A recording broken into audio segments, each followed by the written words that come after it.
সে কি চায়। সে বলেছে পুনরায় সংবাদ সম্মেলন করে বলতে হবে যে গতবার আমার মাথা খারাপ ছিল, তাই আমি উল্টাপাল্টা বলেছি অতিরিক্ত ওষুধ খাওয়ার জন্য। এরকম করছি মিথ্যা, যার কোনো ভিত্তি নেই। আর আমি তো মানসিকভাবে সুস্থ আছি, তবে কী করে এত মিথ্যা বলবো?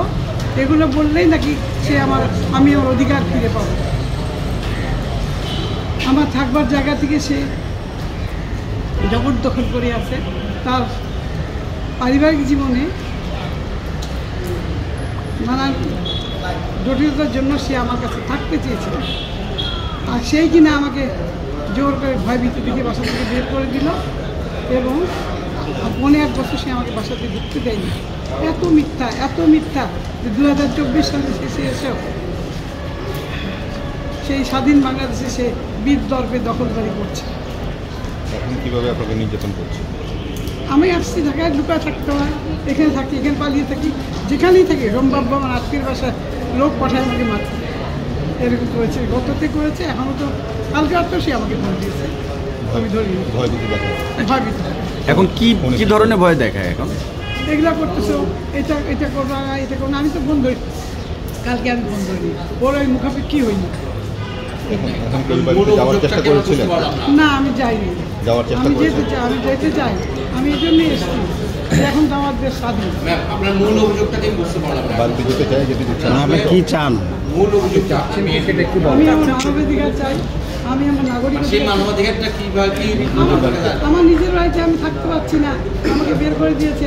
আমি এই বাড়ি ও বাড়ি ভয় থাকি, যেখানেই থাকি সে খবর পেলে ওখানে লোকজন পাঠায় আমাকে খোঁজা। আপনি কি এই ব্যাপারে কোনো মামলা করেছেন?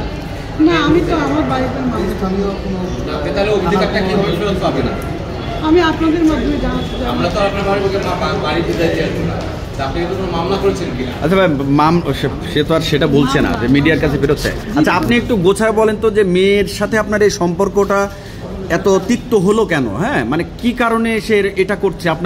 আপনার জমিটা কেন দখল করবা বা আপনার বাড়ি থেকে বের করে দিল কেন? এই সম্পর্কটা কেন হলো? ভালোই ছিল। আমার বাবা মারা যাওয়ার পর একদম খোলস করে বেরিয়ে আসছে। তখন সে আমাকে ভয় ভীতি দেখানো শুরু করে। ওই পুলিশে যায়, বলে থানার লোক আসছে, আমাকে ভয় দেখা যায়, দিদি করছে, এইটা করছে। আমি তো একা থাকি, আমি ভয় এখান থেকে বাধ্য হয়েছি চলে যেতে। আপনার বাড়িটা কোথায়? কোন বাড়ি?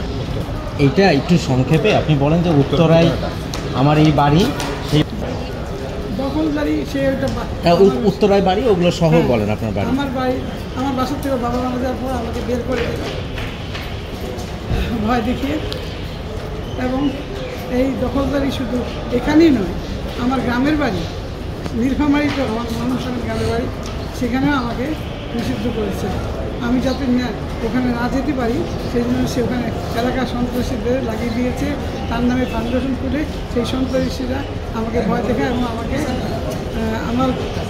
আমাকে জামাতের রোপণ বানিয়ে লিফলেট বিতরণ করছে। এই যে দেখেন, লিফলেট বিতরণ করছে। এবং আপনি কি জামাতের সাথে সংশ্লিষ্ট কোনোদিনও ছিলেন? না। আচ্ছা, তো কে আপনাকে জামাতের রোকন বানালো? কে? মেয়ে। আপনার মেয়ে?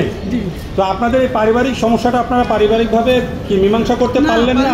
নয় বাবা, এটা কারণ ও তো গততে সে সব রাষ্ট্রযন্ত্র ব্যবহার করে আমাকে ভয় দেখিয়ে। আমি থানায় জিডি করতে গেলে আমার জিডি নেয় না, ঘন্টার পর ঘন্টা আমাকে বসিয়ে রাখে। আচ্ছা, এখন তো দিন পাল্টে গেছে, পরিস্থিতি চেঞ্জ হয়েছে।